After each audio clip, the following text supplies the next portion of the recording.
Bonjour à tous et bienvenue sur Overclex pour cette seconde vidéo concernant l'Asus GTX 980 Ti Strix et plus particulièrement sur l'utilisation du soft d'overclocking de chez Asus, le GPU Tweak en version 2 et la manière d'introduire ces paramètres d'overclocking pour votre carte graphique.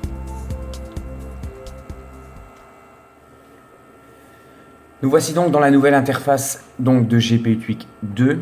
Pour ceux qui connaissaient la première version, il y a pas mal de changements. On retrouve par contre toujours à gauche le monitoring, donc qui va vous permettre de suivre en direct la vitesse des ventilateurs, la température du GPU, la tension du GPU.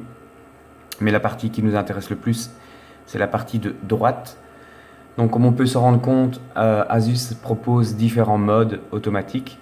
Le C-Mode, le Gaming Mode, le Silent Mode et la possibilité de paramétrer votre propre mode.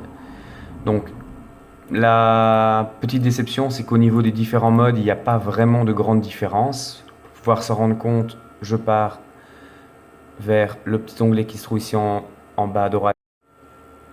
Nous voici donc dans les paramètres avancés, donc où on retrouve les différents modes, OC, Gaming, je vais le passer en revue, et silence. Donc comme vous pouvez vous en rendre compte, ils ne sont pas tellement différents les uns des autres, sauf le mode silencieux où on voit que la fréquence du boost a été diminuée afin de faire chauffer certainement moins la carte, donc de déclencher moins vite les ventilateurs.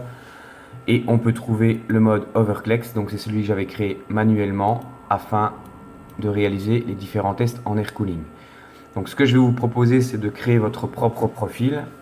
Pour ce faire, on repasse sur le Gaming Mode, donc c'est celui qui contient les paramètres d'origine. Si je compare par rapport à GPU-Z, on voit bien mes 1317 MHz de boost, la tension qui n'a pas changé, la fréquence de la mémoire, et au niveau des ventilateurs, ceux-ci sont en automatique.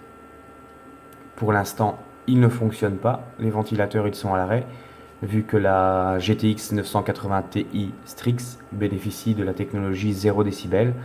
Donc tant que la température du GPU n'atteindra pas les 65 degrés centigrades, les ventilateurs resteront à l'arrêt. Il est, je rappelle, tout à fait possible de réactiver ces ventilateurs via l'onglet qui se trouve ici. Donc si je clique, les ventilateurs qui sont ici à ma droite viennent de se remettre en route. Sinon, je reclique sur l'icône Strix et les ventilateurs sont de nouveau à l'arrêt.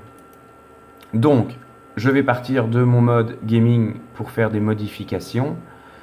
Ce que je fais, c'est que je clique sur la touche plus. Je décide d'un nom pour ce profil que je vais appeler profil test. Je valide avec la touche Enter. Et j'ai donc la possibilité de modifier les différents paramètres, soit via le curseur, soit en double-cliquant directement et en encodant manuellement la fréquence qui m'intéresse. Je rappelle, mise en garde, d'être prudent par rapport à ces modifications.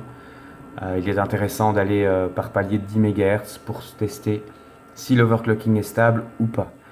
Donc ici, pour rappel, la fréquence du boost était de 1317 MHz. Donc je vais par exemple opter pour 1350 MHz. Je valide via la touche Enter. La tension, je ne vais pas la modifier ici, vu que je ne fais pas un overclocking très important, donc je vais la laisser d'abord à sa fréquence d'origine. Au niveau de la mémoire, je vais opter pour une hausse de 100 MHz, donc pour arriver à 1900 MHz, donc 7600 MHz. Je valide. Je vais laisser les ventilateurs en automatique pour l'instant et au niveau du power target et de la température GPU, j'ai soit la possibilité de l'augmenter, en fait c'est par rapport aux limites que Nvidia a placées. Donc ici par rapport à la limite de Nvidia, je peux gagner 10% pour essayer d'aller un petit peu plus haut. Donc je peux laisser pour que ma carte soit poussée un peu plus haut. Avant de valider, j'enregistre mon profil. Je vais venir placer ici GPU-Z à côté. Donc ici on trouve les valeurs par défaut. Là les valeurs actuelles du GPU. Je valide. Et je regarde, je vérifie. et je vois apparaître voilà, le changement. Donc le boost lui est passé à 1350 MHz comme on avait décidé. La fréquence mémoire est montée à 1900 comme nous avions décidé en validant sur 7600. Ce qui va être intéressant maintenant, c'est de tester cet overclocking. Pour ce faire, je vais fermer GPU 2. Je passe sur l'onglet où j'ai le relevé des différentes températures. Ce que je fais moi, c'est que je vais tout mettre au maximum afin de pouvoir voir la température maximum que j'aurais eu durant les benches. J'ai donc ouvert 3D Mark 11. Je vais donc lancer un bench pour tester cette stabilité. Pour rappel, j'ai laissé sur la droite ma fenêtre GPU Z ouverte. D'accord, durant le bench, comme ça me permettra de voir la température qui a été maximale durant le bench. Je lance à présent donc le bench afin de tester la stabilité de mon overclocking.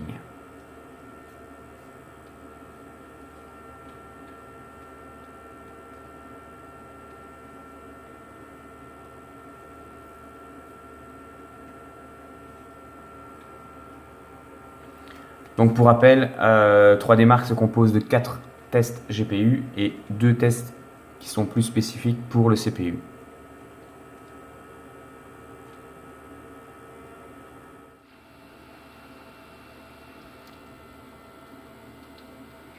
Donc comme on peut le voir, vient de commencer le second test GPU. On peut se rendre compte que les ventilateurs se sont mis en route durant le bench.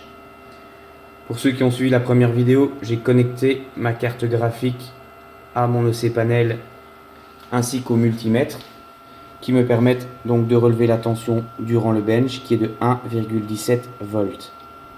Donc tout cela se fait via l'arrière de ma carte. Les tests sont à présent terminés, donc 3D Mark m'affiche le score obtenu. J'ai rencontré aucun souci durant le bench, que ce soit au niveau des artefacts ou autres. Aucun petit souci au niveau de l'affichage, donc mon overclocking me semble bien stable.